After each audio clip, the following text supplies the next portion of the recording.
What's up, everyone? Good morning. Sorry for the late beginning to Packers Daily today. The world moves on. Stuff's got to get done, and today just couldn't do 10 a.m. But here at 10:30, welcome to everybody. Good to see everyone in the chat. Good to see everybody talking about Olive getting a dog, which is, of course, never going to happen, but I'm sure she appreciates the effort, without question. Mostly, I think, we just all need to call David Bakhtiari's agent per his T-shirt yesterday and let him know that his guy isn't going anywhere. I'd be absolutely shocked if the Packers allow him to walk. Hello. What's up, Boyan G? How you doing? Haven't seen you since trivia. Nagler, think of the children. Indeed. Morning, everyone. What's up, Corey? Robin, good morning. Big B is here touting his Jamal Williams goatness, as always. Joseph Nags, are there more wide receivers out there that you love? No. I love the guys in that room. I love the guys the Packers have. I can't wait for the Packers to ball out on offense, especially the wide receivers, just to shut everybody up. How's that? Josh, thanks for the super chat. I hope Demoski's foot and mouth disease isn't as contagious as COVID, or all Wisconsin beat writers are in serious trouble. I mean, I buy Rob at his face value of, why he did it and the fact that he was trying to get Za'Darius to talk about a certain aspect of things. But it was kind of funny how it kind of blew up in his face. I was absolutely shocked when he said it last week. But, hey, it made for hey, look, if we're going to be stuck on these Zoom calls and we can't have any other access, you might as well make it a good time. Might as well make it fun. That's why I asked David if he'd ever had a problem with Rob or what he thought of Rob when he met him. What hoodie did David B pick out? Oh, Joey, that's a good question. I can't remember. I think it was a carry of the G as well. I think that was it. Just like Rodgers. Take a look around. This is your team. Joseph? Exactly. Looney time. Antoine? I guess it's possible. I would be absolutely shocked if he makes the squad, but yeah, it's Looney time. Curtis Blake, Go Pack Go from Boise, Idaho. Go Pack Go from New York City. Thanks for joining me. Stephen White, Malik Turner's impact this year. I would suspect it will be minimal, but you never really know. If he comes in and turns some heads day after day, it's a possibility that he sticks. On a squad that will undoubtedly not be keeping a ton of wide receivers, at least comparatively to previous seasons, it's long odds that he even makes the team. But that's not to say he can't. And I do think he's a pretty damn good weapon with the ball in his hands. He has undoubtedly got a ways to go in the run blocking department, and that is what gets you on the field in Green Bay. But he's got a chance. But there's a long way to go between now and making the 53-man roster. Robin, do you like Heineken? I've had 5. You've had 5 this morning? Or maybe it's not morning wherever you are. I enjoy a Heineken from time to time. I used to a lot more, but not a lot recently. Jeremy, can't wait to see Lazard ball out next to Adams. Now you're talking. I think he's in for a big year. I really do. Talk about another guy I really hope shuts a lot of people up. A lot of playing time for Kumaro, Tyler. He's got to make the team first. And even then, I doubt he gets a ton of playing time. It's hard to get him on the field ahead of some other guys, but we know they love his run blocking. They love his dependable nature as far as being assignment sure. Obviously not a dynamic athlete, but 12 trusts him. 12 loves him. That gives you a little something, but he's got his work cut out for him to make the squad, no doubt. So I'm curious if Montravius Adams could have an impact this season. Thoughts? Thanks for your email reply, by the way. Corey, you're welcome. I mean, he could. He's got to take a big step. You heard Matt Schneiden, I think it was Matt, ask Brian and Matt about him this week. And look, we all know they were kind of counting on him last year, and it really didn't materialize. It's definitely a put up or shut up time. I suspect Kingsley Kiki's going to take some of those snaps, as will Trayvon Hester, unless he balls out. And that's a possibility, but we haven't seen too many signs of that kind of happening yet. And it's usually long odds that it happens in season 3, but you never know. We'll see. How can people say Rodgers doesn't have weapons when he has a top 5 wide receiver and a top 10 running back, plus a lot of upside with young guys? Joseph, not to mention a pretty damn good offensive line. I get it, man, though. I mean, if people don't see 3-4 deep at wide receiver, they go, oh, the Packers aren't doing their job and putting targets or weapons around Rodgers. But as we've been talking about all offseason, it's about, the 5 eligible on the field. It's not a question of what position they play. So, yes, running backs count, tight ends count. Jace is going to take that step forward. You have no doubt that Devontae Adams and Aaron Jones are premier weapons in the league, etc. So, yeah, it's not like he's bereft. And here's the other thing. We've heard Rodgers mention this. I know other people outside the organization have talked about it. This idea that they were 1 game away from the Super Bowl and then didn't give Rodgers another weapon. They didn't not make the Super Bowl because they didn't have another wide receiver. That is 100% the case. I don't care what you say in response to that, because you're wrong. They didn't make the Super Bowl because they couldn't stop the run in the NFC Championship game. Point blank. If they had been able to even stay in the game, they might have had a chance, but there was no chance. 0. So, unless there was a wide receiver out there that was going to help shut down the edge against Mostert, none of that. That is totally immaterial. They had all the talent they needed on offense to get to the Super Bowl. Point blank. Should the Packers be concerned about the run defense? Yes. I think a big question is, how does Mike Pettin change? Because they haven't done a ton as far as adding things to the defensive side of the ball, which is understandable, given all the circumstances surrounding the squad. But, yeah, I think it's up to Mike to make the adjustments necessary. I don't know about you, but I think 69, Jenkins, Lindsley, Turner, and Wagner. The real Matt Ike, I'm not sure how to pronounce that, but I agree for the most part that is the most likely starting 5. I do think Lane Taylor is going to get a shot to unseat Turner, but for the most part, that's the best bet as far as how it shakes out. But, we've heard Matt now a couple times talk about competition, especially along that right side, so anything is possible. Oren Burks, do we finally see him this season, or has his window closed? John, it hasn't closed, but I'm not holding out much hope that the light suddenly goes on. I think he is what he is. He's a guy who is athletic, can go sideline to sideline, has real issues getting off blocks, real problems diagnosing in the run game. And I do think he has some value to the team in the fact that he's a damn good special teamer. But, man, you burned a 3rd rounder on a damn good special teamer. Really? That's tough. That's a tough one. Do you think the NFL has, quote, figured out McVay? Yes and no. I think part of their problems last year were along their offensive line, more so than anything to do with the game plan or the play calling, what have you. Not to mention Gurley having his issues, etc. I don't think people have figured him out so much as they know what the weak spots are in that offense, and he has to work probably a little bit harder, and maybe LaFleur does as well, at being able to counter when people try to take away your bread and butter. But hey, he called some great games last year. The one that comes to mind is the win over Seattle. That was, just an excellent game plan, perfectly executed.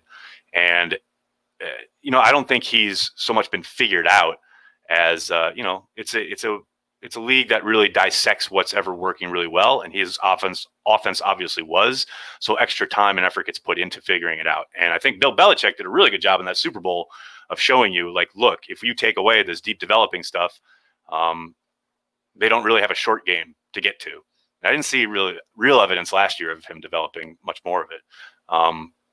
But yeah, I wouldn't say he's been figured out so much as he's been hyper studied. The great failure of Josh Jackson and Oren Burks, Joey. That's a bit dramatic, but we're approaching that. We're approaching that time, no doubt about it. Nathan, thanks for the super chat. Can Mike Tice always be a head coach to an underperforming team? I miss him looking down at refs all game. I think we should sign King over Jones. A lot going on there, Nathan. Yeah, Mike Tice was fun times. Although, he always gave the Packers hell. There's no doubt about that. Think we should resign King over Jones. It's possible the Packers agree. Especially positionally, you would think it's easier to find a running back than it is a quality corner. So I'm not going to completely dismiss that out of hand. Myself, I would sign Aaron Jones, but that's just me. Is there a chance Green Bay keeps 6 fullbacks / halfbacks on the roster? I don't know about fullbacks. They don't have any left. They cut them all. But They're going to be using H-backs there, etc. But they could go heavy at the running back position. I think a lot of that comes down to Dexter Williams, because I think you've got Aaron Jones, Jamal Williams, A.J. Dillon, and Tyler Ervin. I'm not going to say those are 4 locks. Most of them are, but those are obviously mostly locks, and then one really, really good chance. So past that, guys are going to really have to blow up on special teams and show that they are indispensable in that regard. EQ hasn't played a real game in a long time. How much this weird training camp will impact his game? Julia, if anything, I think it helps him, because it puts everybody kind of on a level playing field in the sense that no one's been in pads since January, and those are teams that were deep into the playoffs. Most teams have had their regular season, done in December or maybe early first week of January. So nobody's been in anything close to pads, much less in a game.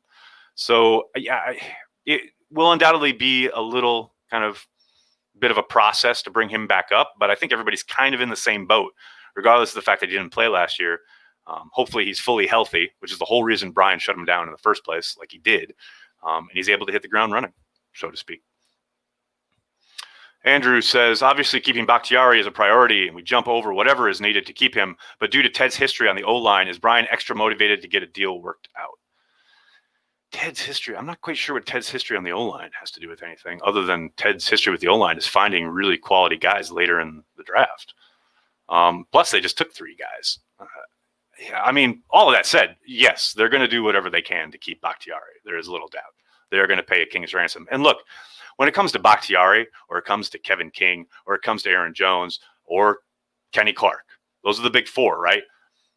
People this offseason have bemoaned and bitched about and yelled about the lack of activity. They didn't bring in big names. They didn't bring in a wide receiver. They didn't make, quote unquote, any moves, which of course is silly, but they didn't make any moves. And what they did, they brought in Funchess, who was dirt cheap relatively. There's a reason, because they knew they had these guys to sign, and they are going to break the bank. David Bakhtiari is one of, if not the best left tackle in the league. That doesn't come cheap. Kenny Clark is an ascending, still very young player who is absolutely ready to hit his prime, and one of the best in the game at what he does. That doesn't come cheap. So I understand how frustrating it is to go from an offseason where they went hog wild and overhauled their defense, and then to go to another offseason where they barely do anything in free agency and say, oh, well, they don't sign anybody. They're not serious about a championship, which is BS that I have heard this offseason. They know that these contracts are coming up. And yes, the pandemic and the possibility of the salary cap going down next year makes it much more difficult. But those, as Brian said, are still their priority. Hence why they haven't gone crazy signing people on the outside. They are much more content signing these guys who have been with them in their program and are continuing to play at a high level. And they probably project are going to continue to play at a high level for a long time. That is where they want to spend their money. And I, for one, am on board with all of that. Sorry, I missed a super chat here. Isaiah, they're talking about trading a running back for a wide receiver. What do you think? Who's they? Is that they in the comment section? I think they've made the moves they're going to make at wide receiver with the claiming of the Detroit kid and then signing Malik yesterday. I would be shocked if they traded a running back for a wide receiver. I know people are desperate to trade either Jamal Williams or Aaron Jones, and maybe they listen if the phone rings, but I don't think they're actively going to shop to go for a grocery list of we need a wide receiver. Matthew. Oh, sorry, guys. Hold on. Ooh. There we go. Matthew, where'd you go? Sorry, I want to get back to Matthew here. With the 2 recent wide receiver signings, does that feel to you like depth addition to, say, wide receiver 5 or 6? Or have you seen anything in those 2 guys that make you believe that they could challenge MVS, EQ, or Lazard for significant playing time? Much more the former than the latter. I don't doubt for a second that they want to foster competition within that room. And hey, like I said, if guys come in and turn heads every day, make it a difficult decision, so much the better. But yeah, challenging Lazard is going to be tough. But EQ, MVS, all those folks, Kumaro, they're all fighting. They're all fighting for a gig. Zero question about it. Now, there may be deferential treatment to one or the other because they're a draft pick, they know the system, etc., whatever. But yeah, Lazard's a lock. He's going to play. After that, it's a battle royale, and I'm excited to see it. Morning, Packers fans. What's up, Krista? multi-time winner at trivia here on Cheesehead TV. How are you? Corey, you spoke to Pete about the team keeping things under wraps. If you haven't checked it out, it's on the YouTube channel here. I talked to Pete Doherty yesterday for Let's Talk Football. When you're done here, go check that out. Yes, I did. Seems that will certainly help EQ and MVS specifically. Those two could really shock opponents if all goes well. Well, that's true. I don't think, seeing MVS or EQ in a walkthrough is going to tip hands in any way, shape, or form. Brandon, thanks for the super chat. Cheesehead TV Zone here. Yes, you are. Tell me why Sternberger will give the Packers their best tight end play since Jared Cook. His athleticism, his tenaciousness in line and in the backfield when it comes to his blocking, which is 3 billion times better than I ever expected it to be coming out of college. His versatility, the fact that they can utilize him all over the formation, including in the backfield. He's going to be a real chess piece. He's going to be a ton of fun. Get on board right now. Preston, thanks for the super chat. What do you think Eddie Lacy's ceiling could have been had he stayed away from the Pop-Tarts? Man, he could have been an all-timer. He could have been an all-time Packer great. I'll always love him. I'll always appreciate what he did when he was in a Packers uniform. But there's no doubt the stuff off the field, problem with his weight, etc., kind of doomed him, which is a real damn shame because I don't think people remember what a complete back he really was. Not just a guy who would, take it out of the backfield and bulldoze some people, but he had some light feet, really good in the screen game, really willing pass protector. He was a good player, man. Real shame. Daniel, can teams revise their fan restrictions if circumstances improve later in the season and the playoffs? Daniel, that's an interesting question. I know that's one of the reasons the Packers have only shut down the possibility of fans for those first 2 games. Now, teams that have made, season-wide statements as far as like the Raiders or Washington's team have both said, and a couple others have said there won't be any fans all year. I'm not quite sure. I got to be honest, I'm not 100% sure on the particulars there. I would suspect there's some kind of legal thing going on there where they have informed their season ticket holders and have given people the opportunity to get their money back and or defer payments and or opt out to the following season. And if that is the case, I got to think it would be an absolute nightmare to then open that can of worms back up. So my guess is no, they can't, but that is all it is a guess. But again, like I said, that is undoubtedly why the Packers are trying to do it piecemeal so that if conditions change or for whatever reason things become safer or they find a way to keep people safe, then they can say in November when that third home game happens, like, come on in, 10 or 12,000 of you. Nagler, what are your expectations for Gary going into year 2? Kevin, that he gets on the fucking field. It's kind of mystifying to me how little he played last year. I understand he was behind the Smiths. I understand that they had an outstanding season, both of them, tandem and individually. But man, he's got to get on the field. It's the only way, A, that he's going to show what he can do, and B, that he can develop into the player you want him to be. You've made this long-term investment. I know you're thinking long-term, so you don't want to rush him out there. He is learning a new spot, or he was last year. But now all those excuses are gone. He's got to get on the field. And when he does, I think he's going to be productive. If you look at his very small sample size last year, if you look at actually watch the tape, he played pretty damn well. He just didn't have a lot of opportunities. And I do think putting him on the field with Za'Darius is going to be a lot of fun for us, not so much for opposing offenses. Interested to see if the Canadian football free agents make the team. Todd, Begleton is a curious case. I'm very interested to see what he looks like next week when we see him on the field. I think it really comes down for a lot of these guys who are trying to make the squad. You gotta show out on special teams. If you do that, then you've got a shot. And if you don't, you got no shot. It's really that simple. Who's putting the angry face emoji on Facebook? What are you angry about?